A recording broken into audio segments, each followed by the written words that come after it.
Maria is the man on the ground. Early on this week, he visited Koopa Volleyball Club, and they were promoted into the National League of the volleyball, rather the Kenya Volleyball Championship. They were promoted this season, and he visited them in training, and they're saying that they're not giving up, they're not relenting. They want to show that they're not pushovers. They can offer something when you talk about volleyball in the country. I want to leave you with that story on how they on what they have to say about what to expect from them from the second leg of the season that begins towards the end of the month until the season is over. My name is Robinson Okenye. Have a good afternoon.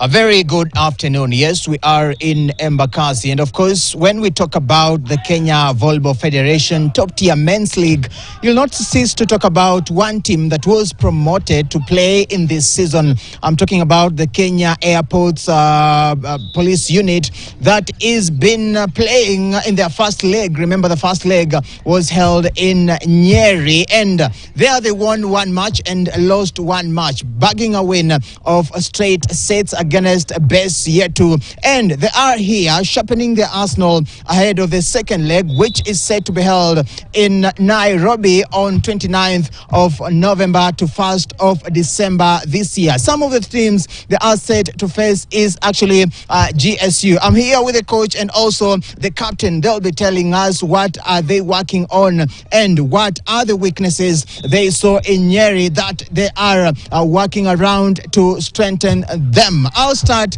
with the captain who is with us. Captain, welcome on KTN. Just introduce yourself and talk to us. How is it for once making that debut in Nyeri, and how does it feel? Thank you. My name is Wesley Limo, team captain, Kenya Airport Police Unit. Today we are so grateful for your visit here at our playing ground. We are so grateful. We played our first leg in Nyeri, so the team was so determined that we won one match and we lost the other one. We won 3-0 against the Rift Valley Prisons and lost against the RFR. Not RFR, Best Yet to. So we have now come into training officially. Now that we are going to another leg, second leg that will be held on Nairobi from 29th of this month. So we are back onto training officially, and the squad is so okay. We are so determined that we will get those 3 points at every team. Thank you. God bless you. Of course, making your debut, that means there was a difference that was there comparing to where you are in Division 1. What was the difference playing in the first year league and also coming from the Division 1? Okay, on Division 1, the team is so challenging, so we have to do more training so that we can see a better results. In Division 2, it was not that competitive, so we try our best and we come into Division 1. Yeah. And the National League, comparing both of them, how is it, the competition more so? The competition is so tough, so we have to put more effort in this Division 1. Now that we are facing these big teams, we call GSU, KDF, they are so trained, and we will follow them step by step. Yeah. Of course, this is one of the things I'll have to ask every athlete. Preparing and going to the game, these are two different things, and all of them are just pegged on winning.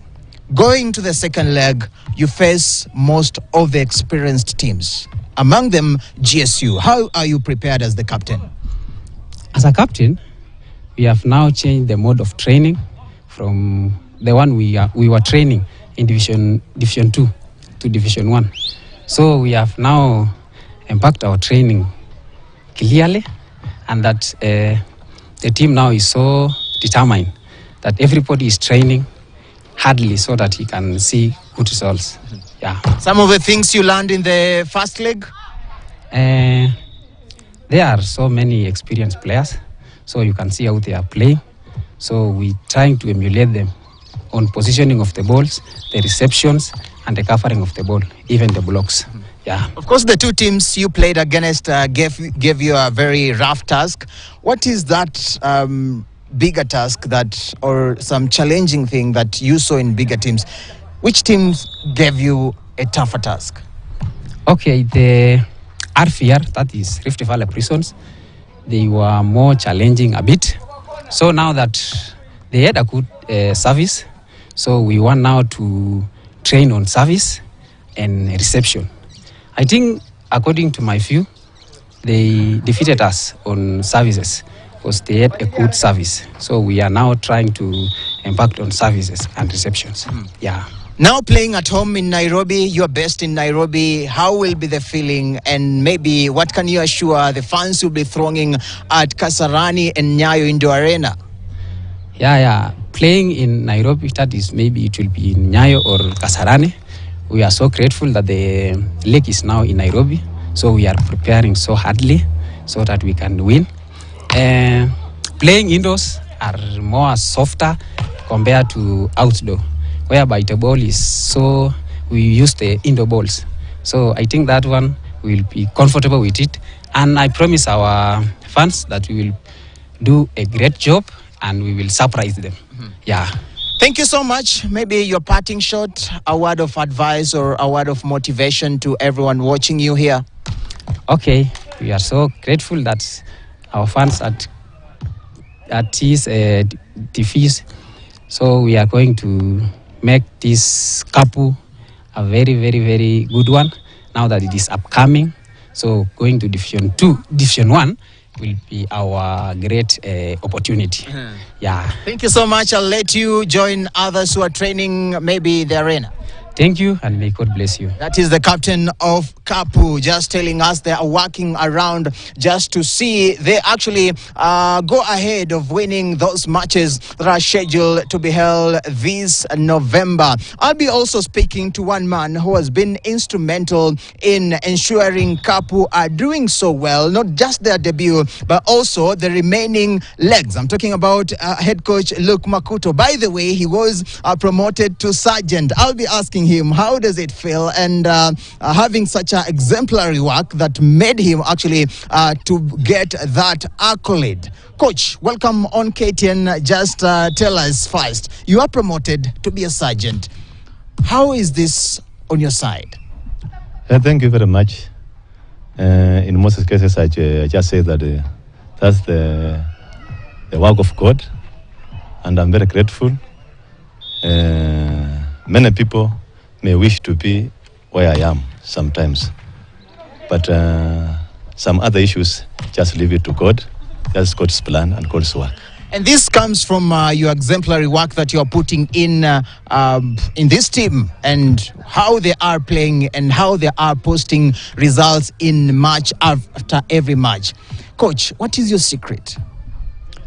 The secret behind that, first of all, as I had mentioned earlier, is God. Remain prayerful and focused, and just train the way the others normally do. And with the discipline and hard work, I believe everything is okay. How are the boys maybe in the training so far? The boys are good in training, although the training is a bit tougher, but with the discipline, I believe they do well. Yeah. Making their debut, winning one match and losing another match, that means you're rooted at position 5 with 3 points. So far, is this what you are really aiming before even playing in your first leg?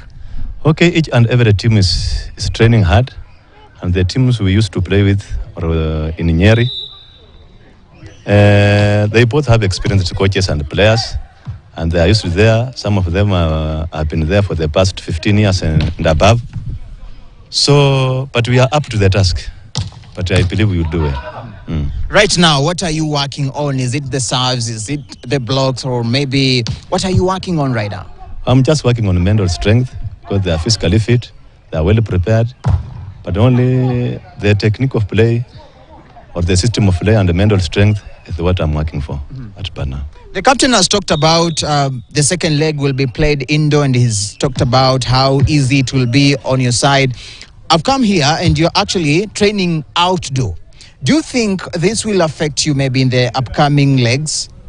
In most cases, we are so much affected, but I believe next week we are entering indoors to see if we can cope up with the situation. But in most cases, we just train here. But I believe we'll get good results. Going into now the second leg, what are you aiming for? I'm just aiming for them just play well. You know, when they play well, I will just come itself. We just train. We are not saying that we will beat everybody or we will win all the matches. But if they play well, or if we play well, our win will just come itself. Yes. Of course, you must have changed your tactical plan heading into the second leg. Maybe, is it so, or maybe you're sticking to the plan that you had early in the first leg? And it's a matter that we change our tactic of play, our system of play, because where we are is a bit competitive. We have senior players, we have senior teams, so we must just, and we have been promoted to those senior teams, so we must just prepare very well and a change of our techniques and our system of play to cope up with the teams that we are going to play with. Coach, you're saying you're playing against senior players and teams that have been there in the national top-tier league. Do you think during the transfer window you'll need other players who are more experienced to blend with the players you have right now?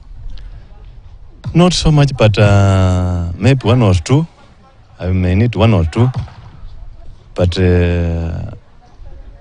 I normally rely on these young talents, upcoming players from school. There are those who are from school, there are those who are still in Cheptil, there are those who are still in Namuela boys, there are those who are still in Malaba boys.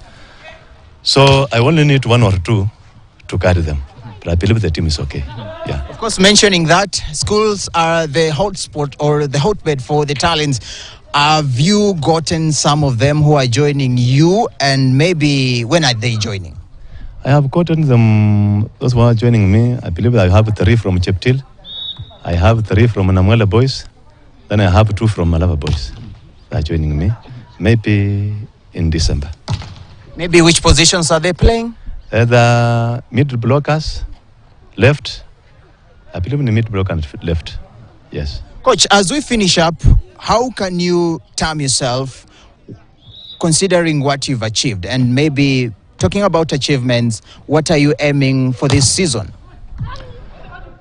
For this season, I'm aiming to remain to be at the top 8. That is, to be in the playoff bracket of the National League, and with the support I'm getting from the top management, from my upper commander, Mr. Kiplekat, I'm getting the support, a very good support from the police, and I'm also getting a very good support from the federation. I believe we will make it. Yes. As we finish, you believe you'll make it. One word to your fans.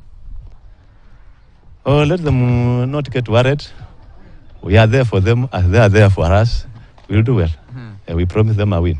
Yes. Thank you so much, Coach, and all the best. Thank you very much. That is head coach Sergeant Luke Makuto just telling us how he is actually working around to prepare his squad against facing all other opponents they will coming against in the second leg that is set to be held on 29th to 1st of December. Remember, the second leg of the men's side will come just after the women's side, who will be kicking off their second leg on 22nd of November to 6th on November. This will give away now for the men's side. So KAPU will be aiming to post better results as it stands. They are in at position 5 with 3 points. The log actually who are leading are Kenya Prisons, who have a total of 11 points, having played 4 games and won all of them. So we shall be waiting to see how this will pan out and how competitive the second leg will be. Back to you in studio.